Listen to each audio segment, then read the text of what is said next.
LCS teams have been making roster adjustments as they retool for the summer. And Kobe has joined me here to talk about the three biggest moves in the North American LCS.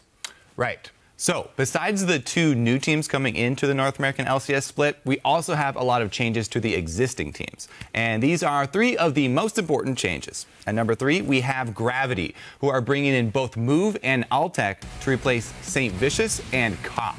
Now, Move is a guy, he's a bench player for EDG who won MSI, so it's a very good team, and they were only allowed 2 foreign players, obviously, so they're going to go with Deft and Pawn. So there's a lot of hidden talent here from this guy. He's also very good in Korean solo queue, and I tried to get more information by talking to Cop, who has moved to the coaching position, but all he would give me is that this guy is very good at League of Legends. So that's probably a good reason to pick him up.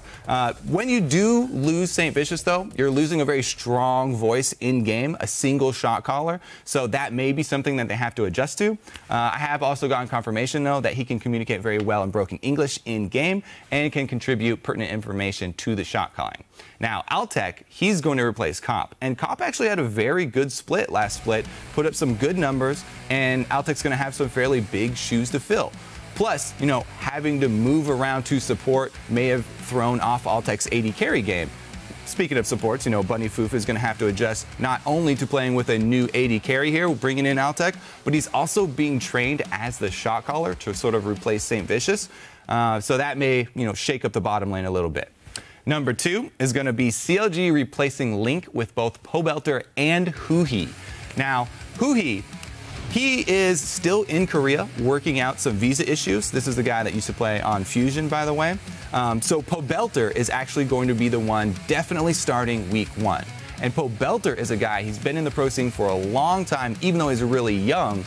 He's a great laner, but he's sort of had a hard time, got to relegations twice, you know, working on finding a great team with good support staff. He really prides himself on aggressive play, and that may return because he really trusts in his new teammates on CLG. He said in his AMA that CLG are just way better at everything than his old team, so he's very confident.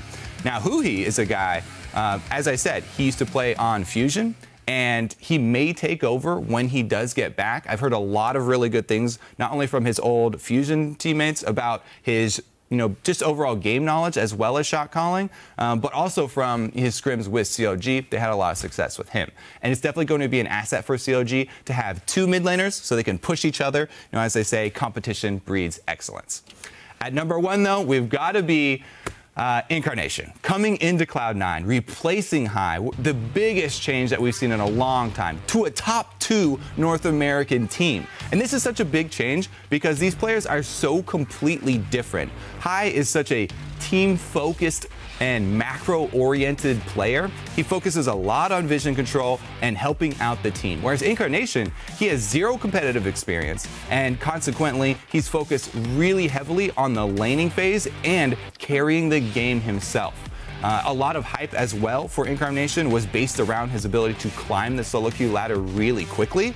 Although, technically in North America, High is still rated higher than Incarnation. Now, a lot of that obviously is going to have to do with Incarnation practicing in solo queue, you know, trying to get up on the new meta picks in time for the LCS.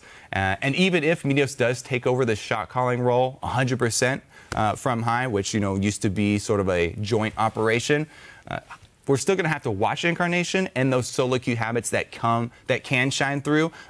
Usually solo queue players tend to take a lot more high-risk plays to try and get ahead because they feel that need to carry the game. Well,